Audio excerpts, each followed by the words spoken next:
video, we are going to learn pronoun and its different kinds such as personal pronoun, and we will also learn its cases of personal pronoun. And after that, we will learn interrogative pronoun, relative pronoun, indefinite pronoun, demonstrative pronoun, emphatic and reflexive pronouns, distributive pronoun, and the last kind of pronoun, reciprocal pronoun. But not only that, we will also learn some differences between the kinds of pronouns, such as difference between relative and interrogative pronoun and difference between reflexive and emphatic pronoun. So don't go anywhere, stay connected with us to learn all these things.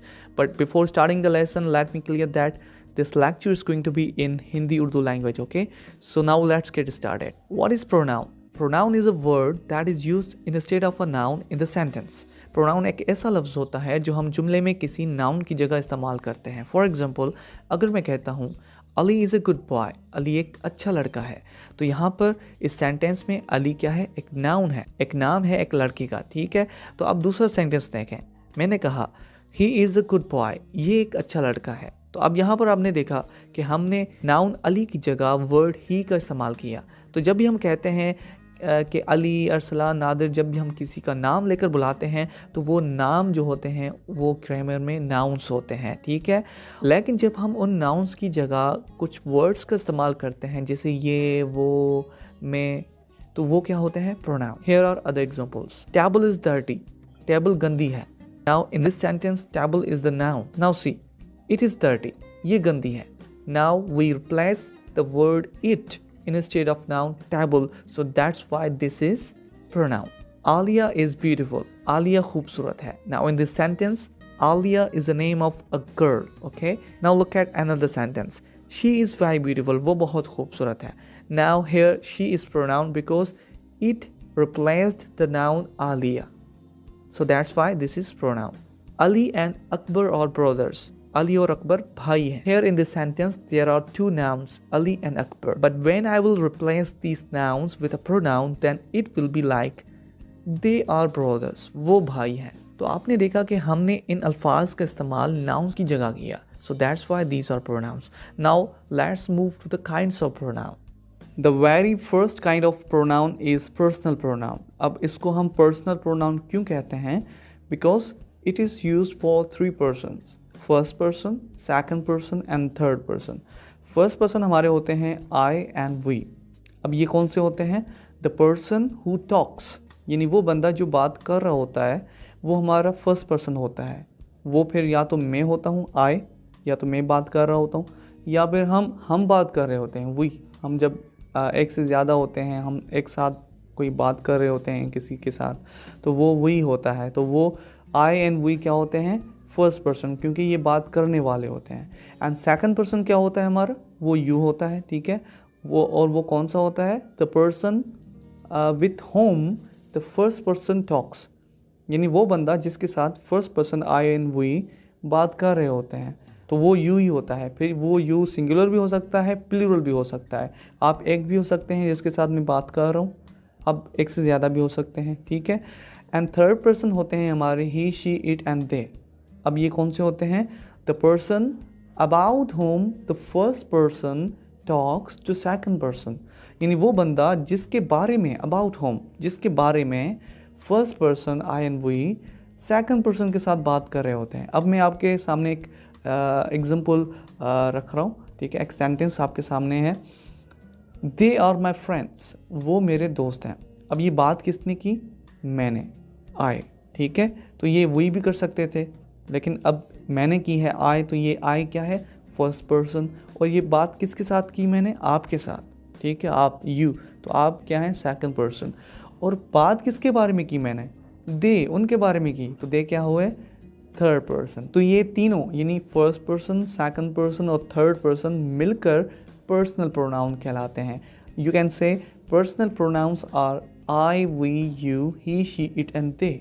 That's it. ठीक है, अगर आपसे कोई पूछे कि इन्हें हम personal pronouns क्यों कहते हैं, then you can answer we call these personal pronouns because these are used for three persons, first person, second person and third person. Cases of personal pronoun. There are three cases of personal pronoun. Number one is subjective case, number second is objective case, and number third is possessive case. Now what is subjective case? In the subjective case, these personal pronouns like I, we, you, he, she, they are placed. Now why are these said to be in subjective case? इनको subjective case में क्यों कहा जाता है? Because whenever these are used in the sentences, जब भी ये sentences में इस्तेमाल की जाते हैं, these are always used as subjects. ये हमेशा subjects के तौर पर इस्तेमाल की जाते हैं. For example, I go to school, we go to school, you go to school, they go to school, he goes to school, she goes to school, it goes to school. तो आपने देखा कि ये sentences में subjects के तौर पर इस्तेमाल हुए हैं. आपको subject, verb, object का पता ही होगा, I hope. तो ठीक है, तो जब भी हम इनको sentences में I, we, you, he, she, they को इस्तेमाल करते हैं, then they are always used as subjects. So that's why these are said to be in subjective case. ये इन्हें क्या कहा जाता है कि ये subjective case में होते हैं, इनकी ये फ़ाइली हालत है, ठीक है. और इनकी objective case भी होती है, मतलब जब इनको हम sentence के object में ले जाते हैं, ठीक है, तो ये change हो जाते हैं. फिर क्या हो जाता है? I हो जाता है me, we हो जाता है us, you ही रहता है, they हो जाता है them, he हो जाता है him, she हो जाता है her, it हो जाता है it ही रहता है, ठीक है. For example, I went with Ali, मैं अली के साथ गया. अब इस सेंटेंस में I सब्जेक्ट है और अली ऑब्जेक्ट है. I सब्जेक्ट है और यहाँ पर ये पर्सनल प्रोनाउन है और ये सब्जेक्टिव केस में है क्योंकि ये एज अ सब्जेक्ट इस्तेमाल हुआ है, ठीक है. और जो ऑब्जेक्ट है वो है नाउन अली, ठीक है. अगर मैं नाउन अली को सब्जेक्ट में ले आऊँ और सब्जेक्ट आई को ऑब्जेक्ट में ले जाता हूँ तो ये कैसा हो जाएगा?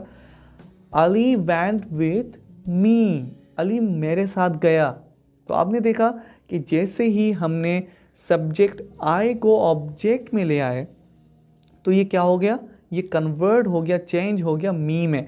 तो इससे क्या पता चला हमें कि इसकी जो ऑब्जेक्टिव केस होती है वो होती है मी, यानी जब भी हम इसे ऑब्जेक्ट में ले जाते हैं तो ये मी हो जाता है. इसी तरह दे वेंट विथ अली, वो अली के साथ गए. Ali went with them, Ali उनके साथ गया.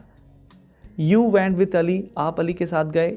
अली वेंट विथ यू, ये सही रहेगा, ठीक है. वी वेंट विथ अली, हम अली के साथ गए. Ali went with us, Ali हमारे साथ गया.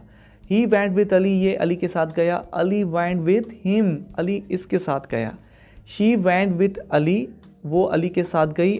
Ali went with her, Ali उसके साथ, जिन्हें उस लड़की के साथ गया. इट वेंट विथ अली, ये अली के साथ गया. Ali went with it, Ali इसके साथ गया. तो आई होप आपको ये बात समझ में आ गई होगी. And now the third case of the personal pronoun is positive case. Position का मतलब होता है मिल्कियत दिखाना, यानी ये मेरा है, ये आपका है, ये उसका है, ये इसका है, यानी जिसमें हम पोजीशन दिखाते हैं मिल्कियत की, ये आपका है, ये मेरा है, तो उसको हम पोजीशन कहते हैं. और पॉजिटिव केस का मतलब क्या है कि जिसमें ये प्रोनाउंस अपनी मिल्कियत शो कर रहे होते हैं. फॉर एग्जांपल, आई की जो पॉजिटिव प्रोनाउन है वो है माइन, यानी मेरा. जैसे दिस मोबाइल इज़ माइन, ये मोबाइल मेरी है, ठीक है. और वी की पॉजिटिव प्रोनाउन है ऑर्स, यानी हमारा. दिस मोबाइल इज़ ऑर्स, ये मोबाइल हमारा है. और दे की पॉजिटिव प्रोनाउन है देयर्स, यानी उनकी. दिस मोबाइल इज़ देयर्स, ये मोबाइल उनकी है, ठीक है. और यू की पॉजिटिव प्रोनाउन है योर्स, तुम्हारा. दिस मोबाइल इज़ योर्स, ये मोबाइल तुम्हारा है. ही की जो पॉजिटिव प्रोनाउन है वो है हिज, यानी इसका. दिस मोबाइल इज़ हिज, ये मोबाइल इसका है. और शी की जो पॉजिटिव प्रोनाउन है वो है hers. This mobile is hers, ये मोबाइल उसका, यानी उस लड़की का है, ठीक है. और इट की इट्स है, जैसे दिस मोबाइल इज़ इट्स, ये मोबाइल इसका है, ठीक है. अब आपके माइंड में होगा कि सर आई का माई भी तो होता है, वी का और भी होता है, दे का देयर भी होता है, यू का यूअर भी होता है, शी का हर भी होता है, तो आपने इनको यहाँ पर क्यों नहीं रखा? मैंने इसलिए यहाँ पर नहीं रखा क्योंकि हम प्रोनाउन की काइंड्स पढ़ रहे हैं, ठीक है. तो ये प्रोनाउन नहीं होते, ये होते हैं हमारे पॉजिटिव एडजेक्टिव्स, यानी ये मिल्कियत शो कर रहे होते हैं, ठीक है. लेकिन ये अपने फ़ौरन बाद नाउन्स को कैरी करते हैं. That's why these are not the positive pronouns, okay. These are positive adjectives. For example, my car, our car, your car, their car, her car. तो आपने देखा कि इन्होंने अपने फ़ौरन बाद नाउन्स को कैरी किया है. ये कभी भी विदाउट नाउन इस्तेमाल नहीं की जाते, that's why these are positive adjectives, okay.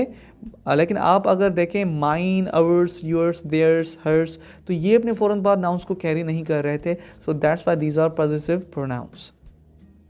Now let's define interrogative and relative pronoun. We will define these both together because हमें इनको differentiate भी करना है. So first of all, what is an interrogative pronoun?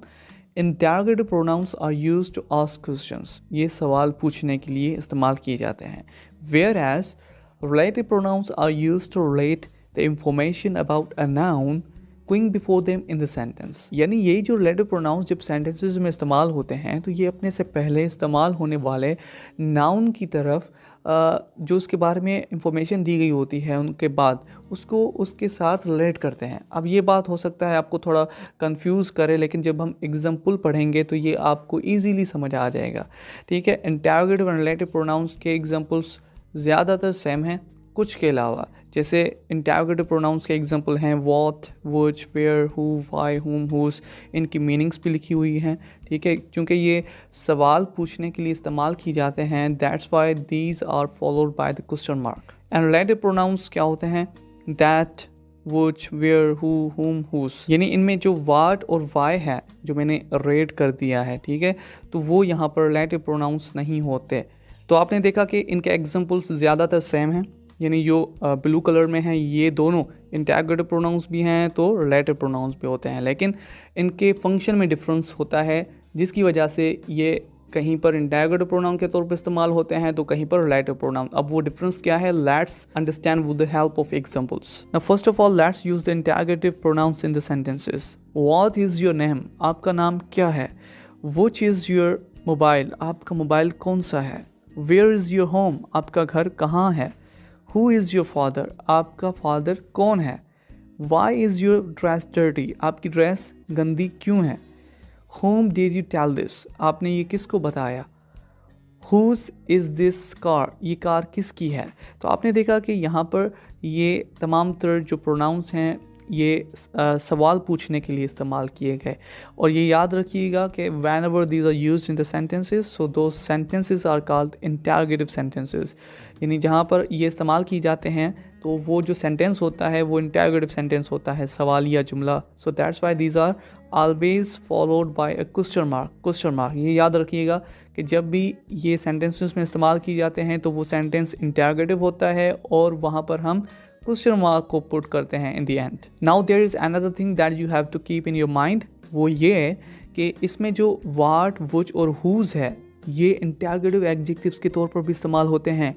अब वो कौन सी बात है जो इनको इंटरोगेटिव एडजेक्टिव्स बना देती है, वो ये है, ये याद रखिएगा कि जब भी ये व्हाट, व्हिच एंड हुज अपने फ़ौरन बाद नाउन्स को कैरी करते हैं तो वो इंटरोगेटिव एडजेक्टिव्स बन जाते हैं। जैसे what colour do you like? कौन सा रंग आप पसंद करते हैं। यहाँ पर कलर नाउन है तो व्हाट ने अपने फ़ौरन बाद नाउन को कैरी किया, कलर को, सो that's why it is interrogative adjective here, okay. क्योंकि आपको पता होगा कि जो वर्ड्स किसी नाउन के मतलब इंफॉर्मेशन देते हैं तो वो एडजेक्टिव्स होते हैं। यहाँ पर व्हाट कलर नाउन जो है उसके मतलब इंफॉर्मेशन पूछ रहा है, तो ये एडजेक्टिव तो है लेकिन ये इंटरोगेटिव एडजेक्टिव है क्योंकि ये उसके मतलब इंफॉर्मेशन पूछ रहा है। इसी तरह विच कार इज़ योर्स? कौन सी कार तुम्हारी है। अब विच के फ़ौरन बाद कार नाउन आया, ठीक है, तो ये अब क्या हो गया, इंटरोगेटिव एडजेक्टिव हो गया। इसी तरह हुज कार इज़ दिस? ये कार किसकी है। तो आपने देखा कि यहाँ पर भी हुज के फ़ौरन बाद नाउन कार है। तो ये बात जहन में रखिएगा कि ये तीनों इंटरोगेटिव प्रोनाउंस के तौर पर भी इस्तेमाल किए जाते हैं। जैसे व्हाट इज़ योर नेम, अब व्हाट के फ़ौरन बाद इज़ वर्ब है, ठीक है, so that's why this is interrogative pronoun है। और विच इज़ योर कार, कौन सी कार आपकी है, इसके बाद भी वर्ब इज़ है। और हुज इज़ दिस कार, ये कार किसकी है, तो यहाँ पर भी इज़ है, सो दैट्स वाई यहाँ पर ये क्या है, इंटरोगेटिव प्रोनाउन। सिर्फ ये तीन ही हैं जो इंटरोगेटिव एडजेक्टिव्स भी होते हैं। तो ये बात जहन में रखिएगा कि जब भी ये इंटरोगेटिव प्रोनाउन के तौर पर इस्तेमाल होंगे तो ये अपने फ़ौरन बाद हेल्पिंग वर्ब्स को पुट करेंगे, ना कि नाउन्स को। जब ये नाउन्स कैरी करेंगे तब ये इंटरोगेटिव एडजेक्टिव्स कहलाएंगे। Now let's use the examples of relative pronouns in the sentences. The book that I am reading is really interesting. यानी जो किताब मैं पढ़ रहा हूँ वो वाकई दिलचस्प है। अब यहाँ पर नाउन है बुक, ठीक है, और दैट यहाँ पर क्या है, रिलेटिव प्रोनाउन, क्योंकि ये जो नाउन बुक है इसके मतलब जो इन्फॉर्मेशन दी गई है, दैट आई एम रीडिंग, जो मैं पढ़ रहा हूँ, इज़ रियली इंटरेस्टिंग, वो वाकई दिलचस्प है। तो ये जो सारी इन्फॉर्मेशन है ये उस नाउन बुक की उसके मतलब है, ठीक है। तो ये दैट उसको उसके साथ रिलेट कर रहा है कि ये जो इन्फॉर्मेशन है ये इस बुक के बारे में है, ठीक है। The book that I am reading is really interesting, जो किताब मैं पढ़ रहा हूँ वो वाकई दिलचस्प है, ठीक है। इसी तरह this is the car which I saw on the way, ये वो कार है विच ऐसा जो मैंने देखी ऑन द वे, रास्ते पर। तो यहाँ पर इंफॉर्मेशन कौन सी है, I saw on the way, मैंने रास्ते पर देखी, और ये इंफॉर्मेशन किसके बारे में है, इस नाउन कार के बारे में। तो आपने देखा कि विच एक रिलेटिव प्रोनाउन है जो नाउन कार के मुतालिक इंफॉर्मेशन जो है उसको उसके साथ रिलेट कर रहा है, ठीक है। तो आपने देखा कि वहाँ पर विच सवाल पूछने के लिए इस्तेमाल किया गया था, लेकिन यहाँ पर इसका फंक्शन डिफरेंट है। यहाँ पर ये क्वेश्चन नहीं पूछ रहा है, यहाँ पर ये नाउन कार के मुतालिक जो इन्फॉर्मेशन दी गई है उसको उसके साथ रिलेट कर रहा है कि ये इन्फॉर्मेशन इसके मुतालिक है। So that's why this is relative pronoun, okay. Yesterday I went to the park where we met for the first time. Yesterday I went to the park, कल मैं उस पार्क में गया था, where we met for the first time, जहाँ हम पहली मर्तबा मिले थे। अब यहाँ पर we met for the first time, हम पहली मर्तबा मिले थे, ये इंफॉर्मेशन है इस पार्क नाउन के बारे में, ठीक है। और where उसको उस इंफॉर्मेशन को उसके साथ रिलेट कर रहा है कि ये वो park, yesterday I went to the park, कल मैं उस पार्क में गया था, where we met for the first time, जहाँ हम पहली मर्तबा मिले थे, ठीक है। This is the boy who told me about you, ये वो लड़का है जिसने मुझे आपके बारे में बताया। This is the boy, ये वो लड़का है, boy यहाँ पर नाउन है, ठीक है। Who रिलेटिव प्रोनाउन है क्योंकि ये who told me about you, मुझे आपके बारे में बताया, ये इंफॉर्मेशन है इस boy नाउन के बारे में, ठीक है। और इसको who जो रिलेटिव प्रोनाउन है वो उसको उसके साथ रिलेट कर रहा है। The boy whom you called is my brother, वो लड़का जिसे आपने बुलाया वो मेरा भाई है। अब यहाँ पर whom रिलेटिव प्रोनाउन है क्योंकि ये नाउन जो बॉय है उसका मतलब जो इन्फॉर्मेशन है you called is my brother, जिसे आपने बुलाया वो मेरा भाई है, तो उसको उसके साथ रिलेट कर रहा है, ठीक है। This is the person whose mobile is lost, ये वो आदमी है जिसका मोबाइल खो गया है। अब यहाँ पर हुज का मतलब क्या हुआ कि जिसका, ठीक है। तो ये जो पर्सन नाउन है उसके मतलब जो इन्फॉर्मेशन है means his mobile is lost, उसका मोबाइल खो गया है, उसको उस इंफॉर्मेशन को उस पर्सन नाउन के साथ रिलेट कर रहा है कि ये जो इन्फॉर्मेशन है ये इसके मुतालिक है। तो आपने देखा कि ये हैं तो सेम लेकिन इनकी मीनिंग्स में डिफरेंस आ जाता है और ये इनका फंक्शन में भी डिफरेंस आ जाता है। मतलब वहाँ पर इंटरोगेटिव प्रोनाउंस में वो सवाल पूछ रहे थे, ठीक है, यहाँ पर ये सवाल नहीं पूछ रहे बल्कि नाउन्स की मतलब जो इन्फॉर्मेशन दी गई होती है उसको नाउन्स के साथ रिलेट करने के लिए इस्तेमाल किए जाते हैं। That's why these are called relative pronouns. Demonstrative pronouns, these pronouns are used to point out or demonstrate people, places, things and animals, and these pronouns always carry verbs right after them। यानी ये जो demonstrative pronoun है, demonstrate लफ्ज़ का मतलब होता है demonstrate मतलब इशारा करना, यानी पॉइंट आउट करना। जब हम किसी चीज़ की तरफ इशारा करते हैं तो उसको डेमोन्स्ट्रेट भी कहा जाता है, पॉइंट आउट भी कहा जाता है, ठीक है। तो डेमोन्स्ट्रेटिव प्रोनाउन क्या होते हैं, यानी वो प्रोनाउंस जो इशारा करने के लिए इस्तेमाल किए जाते हैं चीज़ों की तरफ, लोगों की तरफ, जानवरों की तरफ, एटसेट्रा, ठीक है। And these are only 4 in number, this, that, these, those. This and that जो होते हैं वो सिंगुलर चीज़ों की तरफ, सिंगुलर पर्सन यानी एक आदमी हो, एक जगह हो, एक चीज़ हो, ठीक है, तो उसकी तरफ हम जब इशारा करते हैं तो दिस और दैट का इस्तेमाल करते हैं। लेकिन दिस का तब इस्तेमाल करते हैं जब चीज़ सिंगुलर हो और वो नियर हो, आपके करीब हो, और दैट सिंगुलर के लिए ही इस्तेमाल किया जाता है। लेकिन जो चीज़ आपसे फार हो, दूर हो, लेट्स सपोज एक चीज़ है वो आपके नियर है और आप उसकी तरफ इशारा करें, यानी एक कार है जो आपके सामने खड़ी है तो आप कह रहे हैं दिस इज़ कार, ये कार है। आपने दिस का इस्तेमाल क्यों किया, क्योंकि वो कार आपके नियर है। अगर कोई कार आपसे दूर है और आप उसकी तरफ इशारा करें फिर आप दिस का इस्तेमाल नहीं करेंगे, आप कहेंगे दैट इज़ कार, वो कार है, ठीक है। So this and that singular चीज़ों की तरफ इशारा करने के लिए इस्तेमाल की जाते हैं। लेकिन ये याद रखिएगा कि दिस तब इस्तेमाल करते हैं जब जिस चीज़ की तरफ हम इशारा कर रहे हैं वो सिंगुलर हो और वो हमारे नियर हो, करीब हो, और दैट जब कोई चीज़ सिंगुलर हो और हमसे दूर हो तो उसकी तरफ जब हम इशारा करते हैं तो हम दैट का इस्तेमाल करते हैं। And these and those are use to point out the things which are plural, यानी जो चीज़ें एक से ज़्यादा हों, जमा हों, तो जब हम उनकी तरफ इशारा करते हैं तो हम दीज का और दोज का इस्तेमाल करते हैं। एंड इन द सेम वे अगर चीज़ें आपकी नियर हैं, ज़्यादा हैं, नियर हैं, तो दीज, जैसे दीज आर कार्स, ये कारें हैं, यानी कारें एक से ज़्यादा हैं, मेरे करीब हैं, तो हम दीज का इस्तेमाल करेंगे, दीज आर द कार्स, ये कारें हैं। अगर वही कारें हमसे दूर हैं, यानी एक से ज़्यादा हैं, प्लूरल हैं, और हमसे दूर हैं, फार हैं, तो हम कहेंगे दोज आर कार्स, वो कारें हैं। आई बात समझ में? दिस एंड दैट सिंगुलर चीज़ों के लिए इस्तेमाल की जाते हैं, दिस नियर के लिए, दैट फार के लिए। दीज एंड दोज क्या प्लूरल्स के लिए इस्तेमाल की जाते हैं, और दीज जो होता है वो नियर के लिए, दोज फार के लिए। अगर हम इस तरह देखें तो दिस और दीज नियर चीज़ों के लिए इस्तेमाल किए जाते हैं, दिस सिंगुलर के लिए, दीज प्लूरल के लिए। And in the same way that and those are used to point out the things which are far from us, but that is used to point out the singular thing, whereas those is used to point out plural things. So that's all about the demonstrative pronoun, but there is one thing that you have to keep in your mind, वो ये कि यही जो this, that, these, those हैं, ये demonstrative adjectives भी होते हैं। हाँ, वो तब होते हैं जब ये अपने फ़ौरन बाद nouns को कैरी करते हैं। अब यहाँ पर जो मैंने आपको एग्जांपल्स दिए, इनमें या तो इनके फ़ौरन बाद is है या are है, तो ये दोनों is और are ये क्या है, verbs हैं। So that's why these are demonstrative pronouns here. But अगर इनके फ़ौरन बाद noun होता, for example this car is mine, ये कार मेरी है, दैट कार इज़ योर्स, वो कार तुम्हारी है, दीज कार्स आर रेड, ये कारें रेड हैं। तो आपने देखा कि इनके फ़ौरन बाद अब नाउन कार है, so that's why these are not the demonstrative pronouns now these are demonstrative adjectives, क्योंकि इनके फ़ौरन बाद नाउन है। तो ये बात हमेशा याद रखिएगा कि जब भी इनके फ़ौरन बाद वर्ब हों तो ये डेमोस्ट्रेटिव प्रोनाउंस होंगे, अगर नाउन्स हैं तो ये डेमोस्ट्रेटिव एडजेक्टिव्स हो जाएंगे। So that's all about the demonstrative pronouns. Indefinite pronouns, indefinite जो वर्ड है इसका मतलब होता है यानी अननोन, यानी वो चीज़ जिसके बारे में हमें पता ना हो, ना मालूम। यानी अब आपको ज़्यादातर इसकी डेफिनेशन समझ में आ गई होगी। यानी indefinite pronouns are those pronouns which are used instead of unknown nouns, यानी ऐसे प्रोनाउंस जो नामालूम नेम्स की जगह, नामालूम नाम जो होते हैं उनकी जगह जो हम अल्फाज इस्तेमाल करते हैं तो उनको हम इनडेफिनाइट प्रोनाउंस कहते हैं। देखें, जो अल्फाज नाउन्स की जगह इस्तेमाल होते हैं तो वो हमारे प्रोनाउंस होते हैं, ठीक है।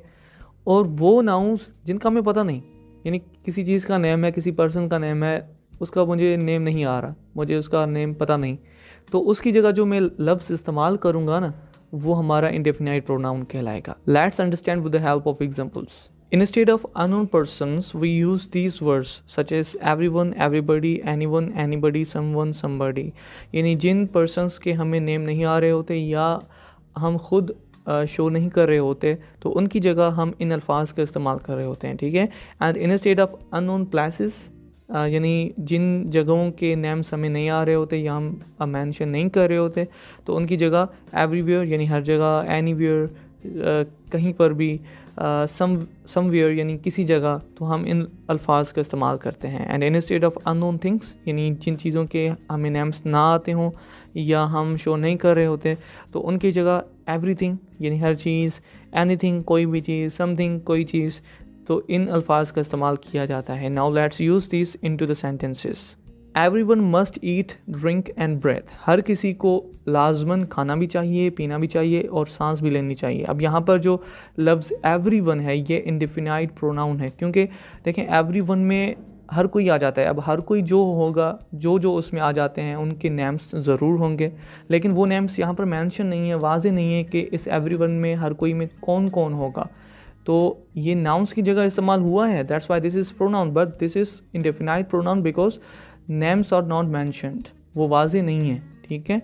दूसरा example, one can start a business anywhere. अब यहाँ पर जो वन है इसका मतलब है वन कैन स्टार्ट, कोई भी स्टार्ट कर सकता है, कोई भी। अब यहाँ पर जो वन है ये इंडेफिनाइट प्रोनाउन है क्योंकि ये अननोन पर्सन की जगह इस्तेमाल किया गया है, मतलब कोई भी। अब कोई भी में कोई भी आ सकता है, यहाँ पर नेम मेंशन नहीं है, लेकिन जो भी होगा उसका कोई ना कोई नाम होगा जिसकी जगह हमने ये वन इस्तेमाल किया है। So that's why those words which are used instead of nouns are called pronouns. तो ये प्रोनाउन है लेकिन ये इंडेफिनाइट है क्योंकि नेम मेंशन नहीं है कि कौन होगा, ठीक है। और यहाँ पर जो एनीवेयर है ये इसका मतलब है कि one can start a business anywhere, कोई कहीं पर भी, किसी जगह पर भी, कहीं पर भी बिज़नेस स्टार्ट कर सकता है।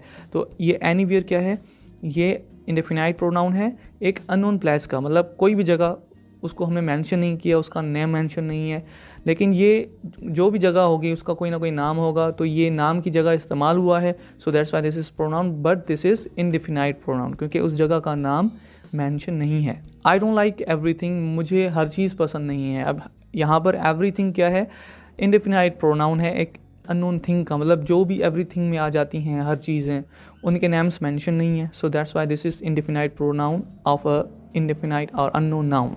Anybody can improve their English, कोई भी अपनी इंग्लिश सुधार सकता है, इम्प्रूव कर सकता है। अब यहाँ पर एनीबडी भी अननोन नेम्स की जगह इस्तेमाल हुआ है, यानी कोई भी, उसमें कोई भी आ सकता है, जो भी होगा उनके नेम्स ज़रूर होंगे, तो उसकी जगह ये इस्तेमाल हुआ है, इसलिए ये प्रोनाउन है, लेकिन ये इंडेफिनाइट प्रोनाउन है, ठीक है। एनीवन कैन डू इट, कोई भी इसे कर सकता है। अब कोई भी यानी जो भी होगा उनके नेम्स होंगे, उनकी जगह ये इस्तेमाल हुआ है, ये प्रोनाउन है, लेकिन ये इंडेफिनाइट प्रोनाउन है क्योंकि जो भी होंगे वो उनके नेम्स हमें पता नहीं है, कोई भी हो सकता है। Anyone can do their business anywhere, यानी कोई भी कहीं पर भी बिजनेस कर सकता है। अब यहाँ पर एनीवन भी जो है इंडेफिनाइट प्रोनाउन है, अननोन पर्सन की जगह इस्तेमाल हुआ है, और एनीवेयर ये भी इंडेफिनाइट प्रोनाउन है क्योंकि ये एक अननोन प्लेस की जगह इस्तेमाल हुआ है। Someone is singing my favourite song, कोई मेरा पसंदीदा गाना गा रहा है। अब यहाँ पर जो समवन है ये एक इंडेफिनाइट प्रोनाउन है क्योंकि ये उस शख्स की तरफ इशारा कर रहा है जिसका नेम हमें या तो पता नहीं या आ नहीं रहा, ठीक है। तो हम कह रहे हैं कि कोई मेरा पसंदीदा गाना गा रहा है। अब जो वो है उसका कोई ना कोई नाम होगा, तो उसकी जगह हमने ये समवन इस्तेमाल किया, तो ये प्रोनाउन है क्योंकि ये नाम की जगह इस्तेमाल हुआ है, लेकिन वो नाम हमें पता नहीं, so that's why this is indefinite pronoun. आई बात समझ में।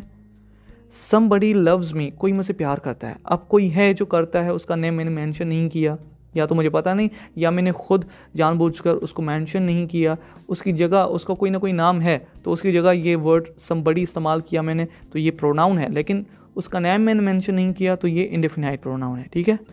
Somewhere a lark is singing, कहीं पर एक लार्क, लार्क ये बर्ड का नेम होता है, इसको चंडोल कहते हैं उर्दू में। Somewhere a lark is singing, कहीं पर जो चंडोल है वो गा रही है।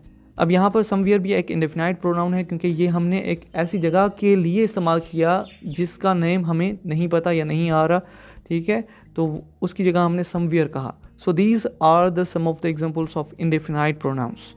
Now let's define reflexive and emphatic pronouns. इन दोनों को भी हम साथ डिफाइन करेंगे क्योंकि इनके जो एग्जांपल्स हैं वो एग्जैक्टली सेम है, मतलब जो रिफ्लेक्सिव प्रोनाउंस हैं वही एम्फेटिक प्रोनाउंस हैं। अब वो कौन से हैं? My self, himself, her self, your self. यहाँ पर जो योर है ये सिंगुलर है, ठीक है। Itself, ourselves, themself, yourselves. यहाँ पर योर प्लूरल है। अब ये बनाए कैसे जाते हैं?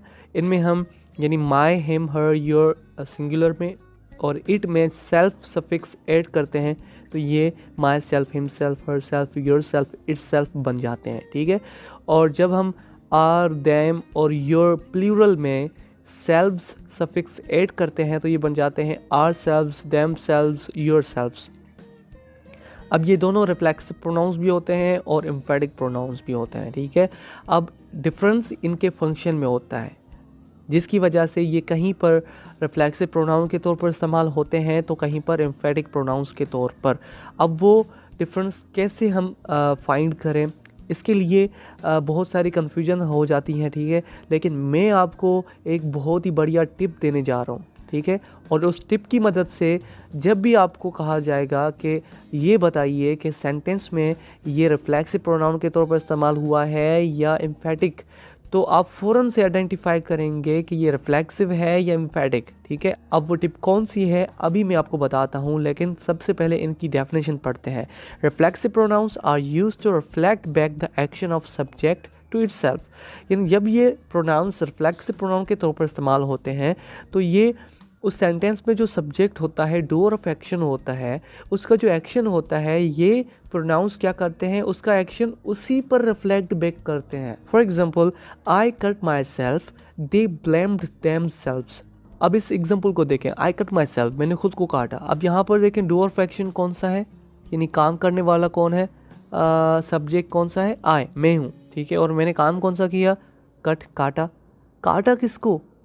माई सेल्फ, खुद को, ठीक है। तो देखें सब्जेक्ट और ऑब्जेक्ट दोनों सेम पर्सन है, तो यही पहली साइन है कि जब भी ये रिफ्लेक्सिव प्रोनाउन के तौर पर इस्तेमाल होते हैं तो वो वहाँ पर एज एन ऑब्जेक्ट इस्तेमाल होते हैं, ठीक है। यानी उस सेंटेंस में जो काम करने वाला होता है और उसके काम का जो असर ले रहा होता है, ठीक है, वो सेम पर्सन होते हैं। आई बात समझ में? यानी सब्जेक्ट और ऑब्जेक्ट दोनों सेम पर्सन है। और दूसरा एग्जांपल देखें, दे ब्लेम देमसेल्फ, उन्होंने खुद पर इल्ज़ाम लगाया। अब यहाँ पर सब्जेक्ट कौन सा है? दे, यानी काम करने वाले वो हैं, इल्ज़ाम लगाने वाले वो हैं, और उन्होंने काम कौन सा किया? इल्ज़ाम लगाने का, ब्लेम्ड, तो ये वर्ब है। और उन्होंने इल्ज़ाम लगाया किस पर? देमसेल्फ, खुद पर। देखें, सब्जेक्ट और ऑब्जेक्ट दोनों सेम पर्सन है, तो यहाँ पर देमसेल्व्स क्या है? रिफ्लेक्सिव प्रोनाउन, क्योंकि ये जो उनका एक्शन था ब्लेम यानी इल्ज़ाम लगाने का, उसको उन्हीं पर रिफ्लेक्ट कर रहा है कि यानी इल्ज़ाम लगाने वाले ये यही है और जिन पर इल्ज़ाम लगाया गया वो भी यही है। आई बात समझ में? अब आप इन सब को भी इस्तेमाल कर सकते हैं एग्जांपल्स में, जैसे ही कट हिमसेल्फ, उसने खुद को काटा। शी कट हर सेल्फ, उस लड़की ने खुद को काटा। यू कट योर सेल्फ, यानी तुमने खुद को काटा, यहाँ पर यू सिंगुलर है, ठीक है। इट कट इट सेल्फ, उसने खुद को काटा। वी कट आवर सेल्व्स, हमने खुद को काटा। दे कट दैम सेल्व्स, उन्होंने खुद को काटा। यू कट योर सेल्व्स, आपने खुद को काटा, यहाँ पर यू प्लूरल है, ठीक है। अब जब यही प्रोनाउंस एम्फेटिक प्रोनाउंस के तौर पर इस्तेमाल होते हैं तो इनके फंक्शन में डिफरेंस होता है। मतलब ये सब्जेक्ट का एक्शन उसी पर रिफ्लेक्ट बैक नहीं करते, तो ये क्या करते हैं? इसकी डेफिनेशन पढ़ते हैं। These emphatic pronouns are used to put more stress over subjects। यानी जब ये प्रोनाउंस सेंटेंसेस में emphatic pronouns के तौर पर इस्तेमाल होते हैं तो ये क्या करते हैं? जो सब्जेक्ट्स होते हैं डू ऑफ एक्शन, उन पर ज़्यादा स्ट्रेस दिलाने के लिए इस्तेमाल किए जाते हैं। मतलब जो वो काम कर रहे होते हैं हम उसमें स्ट्रेस दिलाते हैं, मतलब कि ये काम इसने ही किया है, इसने खुद ही किया है, मैंने खुद ही किया है, ठीक है। यानी हम ताकीद दिलाते हैं जब बात में, तो तब ये प्रोनाउंस इस्तेमाल किए जाते हैं। अब एम्फेटिक का मतलब ही एम्फेसिस है, मतलब ताकीद देना, स्ट्रेस यानी ज़ोर लगाना किसी बात पर जब हम किसी को यकीन दिलाते हैं। अब इनके एग्जाम्पल पढ़ते हैं। I myself prepared the breakfast, मैंने खुद ही नाश्ता तैयार किया। अब यहाँ पर देखें सब्जेक्ट कौन सा है? डूअर ऑफ एक्शन, काम करने वाला कौन सा है? आई, मैं, ठीक है। और मैंने काम कौन सा किया? प्रिपेयर्ड, तैयार किया, तो ये वर्ब है। अब तैयार क्या किया? ब्रेकफास्ट, नाश्ता, तो ये ऑब्जेक्ट है, ठीक है। तो आपने देखा कि यहाँ पर जो सब्जेक्ट और ऑब्जेक्ट है ये दोनों सेम पर्सन नहीं है, सेम थिंग्स नहीं है, ठीक है। तो यहाँ पर आप समझ जाएंगे कि यहाँ पर जो माई सेल्फ इस्तेमाल हुआ है ये रिफ्लेक्सिव प्रोनाउन नहीं है, क्योंकि जो सब्जेक्ट का एक्शन है प्रिपेयर्ड ये उस पर रिफ्लेक्ट बैक कर रहा है कि नहीं कर रहा ना। वो तब कर रहा होता जब ये सब्जेक्ट और ऑब्जेक्ट सेम होते, हालांकि यहाँ पर ये सेम नहीं है। तो ये किस लिए इस्तेमाल हुआ है? फिर ये सब्जेक्ट आई पर जोर दिलाने के लिए इस्तेमाल किया गया है कि मतलब ये मैंने खुद ही तैयार किया है, मतलब I myself prepare the breakfast, मैंने खुद ही नाश्ता तैयार किया है। देखिए अगर माई सेल्फ को हटाएं तो ये कैसे होगा? आई प्रिपेयर द ब्रेकफास्ट, तो ये सिंपल सी बात हो जाती कि मैंने नाश्ता तैयार किया, इसमें कोई ज़ोर नहीं है। लेकिन जब कोई बात हमारी नहीं मान रहा होता, हम किसी को यकीन दिलाते हैं तो अपनी बात पर ज़ोर लगाते हैं, तो फिर हम ये प्रोनाउंस इस्तेमाल करते हैं, जैसे I myself prepare the breakfast, मैंने खुद ही नाश्ता तैयार किया। आई बात समझ में? तो यहाँ पर आपने देखा कि इनके फंक्शन में डिफरेंस है। वहाँ पर वो सब्जेक्ट के एक्शन को उसी पर रिफ्लेक्ट बैक करने के लिए इस्तेमाल किए गए थे, ठीक है। यहाँ पर ये क्या कर रहे हैं? सब्जेक्ट पर जोर लगाने के लिए इस्तेमाल किए गए हैं, ठीक है। इसीलिए ये एम्फेटिक प्रोनाउंस के तौर पर यहाँ पर इस्तेमाल किए गए हैं, ठीक है। अब इन सब को आप इस्तेमाल करें। देखें he himself drove the car, उसने खुद गाड़ी चलाई। आप इसको सेंटेंस की एंड में भी ले जा सकते हैं, जैसे ही ड्रोव द कार हिमसेल्फ, उसने खुद गाड़ी चलाई। तो इसमें कोई भी ऐसी बात नहीं है, आप दोनों कर सकते हैं, पहले भी रख सकते हैं सब्जेक्ट के फौरन बाद और इन द एंड भी रख सकते हैं, ठीक है। इसी तरह आप इन सब को इस्तेमाल कर सकते हैं, ठीक है। अब वो मैं आपको टिप बताने जा रहा हूँ जिसकी मदद से आप इनको फ़ौरन से आइडेंटिफाई करेंगे। वो कौन सी है? जब भी आपको सेंटेंस में ये प्रोनाउंस दिए जाएं और कहा जाए कि इनको डिफ्रेंशिएट करें, यानी ये बताएं कि ये रिफ्लेक्सिव है या एम्फेटिक प्रोनाउन है, तो आप क्या करेंगे? आप फ़ौरन से उस सेंटेंस में से उसको रिमूव कर देंगे। यानी इन प्रोनाउंस को रिमूव कर देंगे। फिर देखें अगर उसके रिमूव करने के बावजूद भी वो मीनिंग कंप्लीट दे रहा है, सेंस मुकम्मल दे रहा है, तो आप फ़ौरन समझ जाएंगे कि ये एम्फेटिक प्रोनाउन के तौर पर इस्तेमाल हुआ था। अगर उसके हटाने से सेंस अधूरा हो जाता है, मीनिंग कंप्लीट नहीं आ रही, तो आप समझ जाएंगे कि ये रिफ्लेक्सिव प्रोनाउन के तौर पर इस्तेमाल हुआ था। फॉर एग्जांपल अब एम्फेटिक प्रोनाउन की साइड में से हम इसको रिमूव करते हैं, जैसे I myself prepare the breakfast. Myself को रिमूव करें तो ये कैसे होगा, आई प्रिपेयर द ब्रेकफास्ट, मैंने नाश्ता तैयार किया। तो देखें सेंस क्लियर है, मीनिंग क्लियर है, so that's why this is emphatic pronoun here. अब देखें रिफ्लेक्सिव प्रोनाउन की तरफ से हम हटाते हैं इनको। आई कट माई सेल्फ, मैंने खुद को काटा। अब माई सेल्फ को रिमूव करें, आई कट, मैंने काटा। क्या काटा, यानी सेंस अधूरा है, कंप्लीट सेंस नहीं आ रहा, तो ये क्या है, रिफ्लेक्सिव प्रोनाउन है। ठीक है।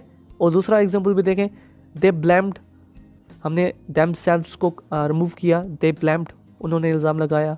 किस पर लगाया, यानी सेंस अधूरा है, कंप्लीट सेंस नहीं है, that's why this is reflexive pronoun है। तो ये यहाँ पर क्या है, रिफ्लेक्सिव प्रोनाउंस है। ठीक है। So that's all about reflexive and emphatic pronouns. Now let's move to distributive pronoun, and then we will define the last kind of pronoun, and that is reciprocal pronoun. Distributive pronouns. These distributive pronouns are used to refer the members of a group separately or one at a time. यानी ये जो distributive pronounce होते हैं ये किसी group के members को अलहदा से उनकी तरफ इशारा करने के लिए इस्तेमाल किए जाते हैं, या एक साथ ही उनकी तरफ इशारा भी कर देते हैं। ठीक है, कभी कभी। एंड दीज आर ईच, मतलब हर एक, ईदर मीन्स कोई भी एक, दो में से कोई भी एक, नीदर मीन्स दो में से कोई भी नहीं। ठीक है। एनी मीन्स कोई भी एक लेकिन दो से ज़्यादा चीज़ें हैं, उनमें से कोई भी एक, तो एनी। अगर दो में से कोई भी एक होगा तो ईदर। ठीक है, ये याद रखिएगा। एवरीवन यानी हर एक, एंड बोथ यानी दोनों। ठीक है। Now let's use these into the sentences. Each of the students received a certificate for their achievements. यानी शागिर्दों में से हर एक ने अपनी अचीवमेंट के लिए सर्टिफिकेट रिसीव किया, हासिल किया। यानी यहाँ पर ग्रुप कौन सा था, स्टूडेंट्स का था। उनमें से हर एक की तरफ इशारा किया जा रहा है कि ईच ऑफ द स्टूडेंट्स, शागिर्दों में से हर एक ने अलग अलग से, ठीक है, रिसीव किया। Another example, you can choose either of the two books to read for your assignment. आप अपनी असाइनमेंट के लिए इन दो किताबों में से कोई भी एक चूज़ कर सकते हैं। अब ईदर का इस्तेमाल हमने इसलिए किया क्योंकि जो चीज़ें हैं जिनमें से हम चूज़ कर रहे हैं वो दो हैं, यानी वो बुक्स दो हैं। अगर दो से ज़्यादा होते तो फिर हम एनी का इस्तेमाल करते, जैसे you can choose any of the available colours for your new car. आप अपनी नई कार के लिए इन अवेलेबल कलर्स में से कोई भी एक चूज़ कर सकते हैं। एनी का इस्तेमाल क्यों किया, क्योंकि जो अवेलेबल मौजूद कलर्स हैं वो दो से ज़्यादा हैं। अगर सिर्फ दो होते तो फिर हम ईदर का इस्तेमाल करते। तो आपने देखा कि ये जो वो कलर्स हैं उनमें से हर एक की तरफ इशारा कर रहा है एनी। ठीक है, कि इनमें से कोई भी एक आप चूज़ कर सकते हैं। और ईदर भी दो थे किताब, तो उन दोनों में से हर एक की तरफ इशारा कर रहा है कि इन दोनों में से कोई भी एक आप ले सकते हैं। दूसरा एग्जाम्पल देखें, every one of you is responsible for completing the task on time. तुम में से हर एक काम को वक्त पर मुकम्मल करने का जिम्मेदार है। तो एवरीवन भी यहाँ पर क्या है, डिस्ट्रीब्यूटिव प्रोनाउन के तौर पर इस्तेमाल हुआ है। लास्ट एग्जाम्पल देखें इसका, both of my parents attended the graduation ceremony. जो ग्रेजुएशन सेरेमनी होती है ना, जो लड़के अपनी ग्रेजुएशन कंप्लीट करते हैं तो इन द एंड उसकी सेरेमनी रखी जाती है। ठीक है, तो ये लड़का कह रहा है कि बोथ ऑफ माई पेरेंट्स, मेरे वालदैन में से दोनों ने, मीन्स मम्मी डैडी ने, दोनों ने मेरी ग्रेजुएशन सेरेमनी में शिरकत की, अटेंड किया उसको। ठीक है, तो बोथ भी क्या है, उन पेरेंट्स में से दोनों की तरफ इशारा कर रहा है कि दोनों, उनमें से दोनों ने, both of them. Dear students, attention please. यहाँ पर तवज्जो दीजिएगा क्योंकि यही जो डिस्ट्रीब्यूटिव प्रोनाउंस होते हैं each, either, neither, every, any, both, ये डिस्ट्रीब्यूटिव एडजेक्टिव्स भी होते हैं। वो तब होते हैं जब ये अपने फ़ौरन बाद नाउंस को कैरी करते हैं। यहाँ पर आपने देखा कि इन एग्जांपल्स में इनके फ़ौरन बाद नाउंस नहीं हैं। यहाँ पर है each of the, neither of the, either of the, तो इनके फ़ौरन बाद नाउंस नहीं हैं। ठीक है, तो अगर इनके फ़ौरन बाद हम नाउंस को करें, जैसे पहला एग्जांपल था each of the students, of the को हटाएं तो ये होगा each student received a certificate for their achievement.